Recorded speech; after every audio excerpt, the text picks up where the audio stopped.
Fala pessoal, beleza? Então, tô aqui pra trocar uma ideia com vocês, um papo sobre vida e missão e eu queria contar um pouquinho da minha história. Meu nome é Daniel, tenho 34 anos, sou de Gravataí, filho da Dona Vera e eu acredito que a minha caminhada de vida mesmo, ela começou há uns 6 anos atrás, a partir de um encontro verdadeiro com Cristo. É, Foi um momento muito desafiador pra mim, 2014. Eu tava passando por uma série de dificuldades, problemas com dependência química, problemas com drogas, e eu tava cansado. Foram 12 anos. 12 anos em meio a essa problemática, 12 anos preso no vício. E tem uma frase que significa muito pra mim, que eu ouvi naquele momento, que seria mais ou menos assim: eu não me lembro. Como é que é? Eu não. Eu não me lembro do meu melhor copo d'água, mas eu me lembro do momento de pior sede. Parece uma frase simples, mas pra mim fez muito sentido, porque é nessa perspectiva que o evangelho se apresentou.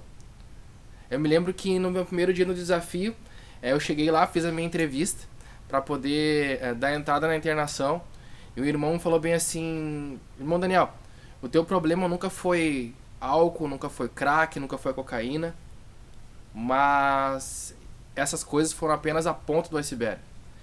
Então, em meio a esses desafios, eu comecei a entender o amor de Deus na minha vida, né? O amor que me aceitava da forma que eu era e me ajuda a melhorar até hoje em tudo aquilo que é necessário. Foram alguns meses em Três Coroas e no desafio aprendi muitas coisas. Talvez foi um dos momentos onde eu mais pude ser sincero comigo mesmo, sabe?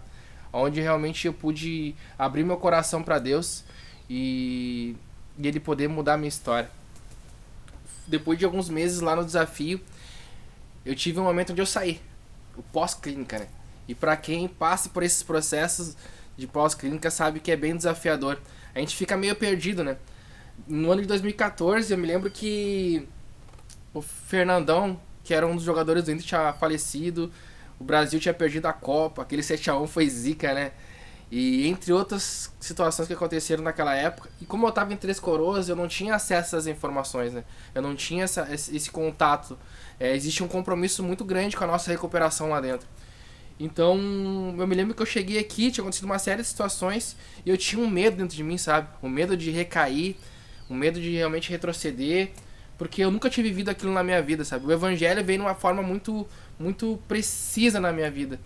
E eu estava experimentando muitas coisas novas. No meu processo de reinserção social, eu me lembro que inúmeras vezes eu me encontrei perdido em como é que ia sair daqui pra frente, como é que seria o meu caminhar pós-clínica. Eu tive um momento muito, muito forte na minha igreja, na Assembleia de Deus de Gravataí, a igreja que eu sou membro até hoje.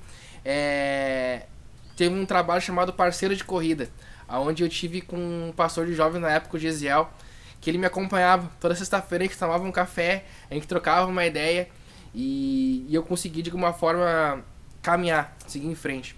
Eu acredito que um dos princípios do evangelho é esse. É um convite para nós não andarmos sozinhos.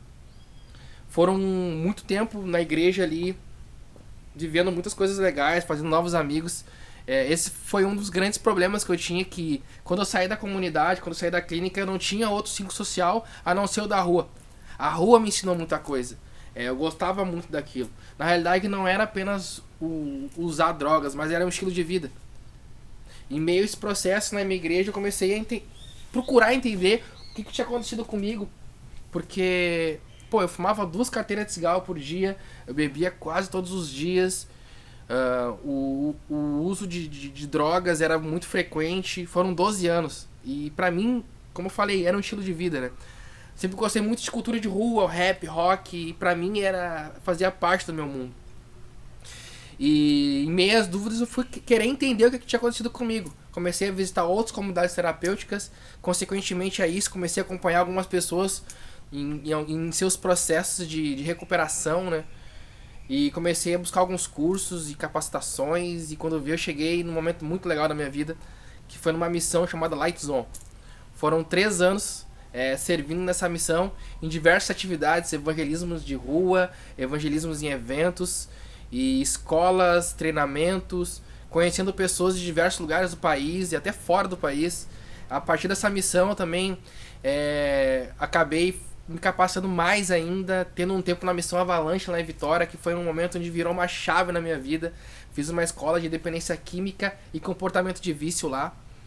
E eu me sentia realmente pleno nisso, sabe? Quando eu falo sobre isso, existe uma palavra chamada propósito. E eu creio que um homem sem propósito é como alguém caminhando numa esteira, que caminha e não chega a lugar nenhum. E eu me lembro que diversas vezes eu me questionava, sabe? Pô, o que eu vou fazer na minha vida daqui pra frente? Porque já não fazia mais sentido ter uma vida apenas pra pagar boleto, pra bater cartão. E uma das coisas que eu entendo na vida é que as coisas são muito fugaz, sabe? Talvez tudo aquilo que a gente tem como certeza, convicção ou instabilidade na nossa vida, cara, talvez não exista. O que eu acredito muito é um lugar de descanso no coração de Deus. Onde lá sim há estabilidade, onde lá sim há propósito, onde lá sim há provisão. E eu me questionei muito sobre isso. A partir da missão Light Zone eu tive um tempo muito legal, que foi a área de atuação na área prisional, na área socioeducativa, sendo mais preciso, através de uma missão chamada Fase para Cristo. Então, estávamos no Light Zone e houve a oportunidade de nós começarmos a desenvolver esse trabalho. E o Marcelo, que é o pastor da missão Light Zone, pegou e me ligou e falou: Dani, o que tu acha da gente começar a fazer um trabalho na área socioeducativa? E Deus foi tão bom que foi conectando as pessoas certas e quando veio nós começamos. E fazem 3 anos que semanalmente nós fizemos visitas na unidade. São em torno de 100 jovens hoje. E é muito legal porque inúmeras vezes a gente vai com anseio de compartilhar algo. Inúmeras vezes a gente vai com anseio de que aquilo que a gente carrega, uma mensagem, transforma a vida de pessoas. Mas a grande maioria das vezes, nós que somos ministrados, nós que somos confrontados, né? Quando a palavra de Deus diz que a palavra corta para os dois lados, inúmeras vezes a gente compartilha uma ideia com eles lá e a gente fica pensando, pô, será que isso é real na minha vida também? Então nesse tempo na missão eu cresci demais em muitos aspectos, ministrando em alguns eventos sobre missões, falando sobre os desafios da igreja em meio às mazelas sociais. E tem sido muito legal mesmo.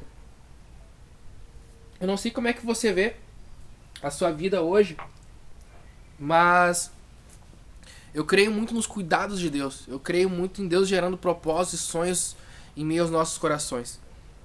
E acho que uma das coisas mais doidas assim que inúmeras vezes a gente presencia nos trabalhos lá na fase é a gente perguntar pro menino, olhar nos olhos dele e perguntar bem assim: e aí, mano, como é que tá? Você tem sonhos? E quando a gente ouve que não, um fato que acontece inúmeras vezes, a gente fica se perguntando, sabe? Uma vida sem sonhos. Existe alguém que já projetou a sua vida, existe alguém que sonhou, existe alguém que realmente cuida da sua vida nos mínimos detalhes, e naqueles meninos não é diferente. Quando a gente ouve uma história do tipo, pô, a minha mãe tá presa no Madre Pelletier e meu pai tá morto, e agora? O que nós faz? Ou quando a gente troca uma ideia com o menino com a tatuagem na mão, Deus cria, eu mato. Existe um desafio nosso como igreja de olhar nos olhos desse menino e enxergar além do boletim de ocorrência. Pra mim, ainda é um ser humano ali, pra mim ainda é alguém que necessita de Deus, que necessita do evangelho. E existem muitos pontos de interrogação no coração daqueles meninos. E talvez um nosso inúmeras vezes. Eu creio que ainda assim o evangelho é a resposta para o vazio dos corações das pessoas. Eu creio no evangelho como agente de transformação social. E eu tenho vivido isso ao longo dos anos. Teve diversos momentos que eu pensei em desistir. Teve diversos momentos onde eu pensei que não valia a pena. Mas existia e ainda existe um chamado que queima no meu coração, né? Chamado, que inicia com a palavra chama, onde Deus nos chama para algo, onde Deus principalmente nos chama para ser filho, e a partir de uma identidade restaurada nós fluímos nesse encargo que o Senhor já tem colocado em nossos corações. Teve um momento que o Marcelo, pastor da missão Light Zone, ele falou bem assim: Bah, Dani, e o que tu quer da tua vida daqui pra frente, sabe?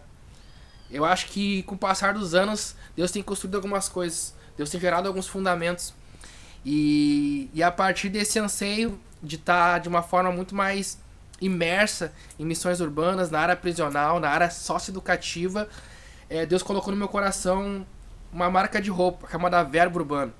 E no ano de 2019, no ano passado, ao longo do ano, Deus foi gerando esse sonho no meu coração. Eu comecei a estudar, pesquisar sobre vestuário, sobre moda streetwear.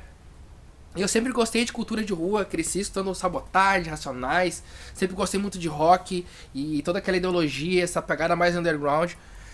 O evangelho, eu acredito que é o lance mais underground que tem. Eu acho que é o lance mais contra a cultura que tem. Porque ele vai na contramão da cultura do mundo.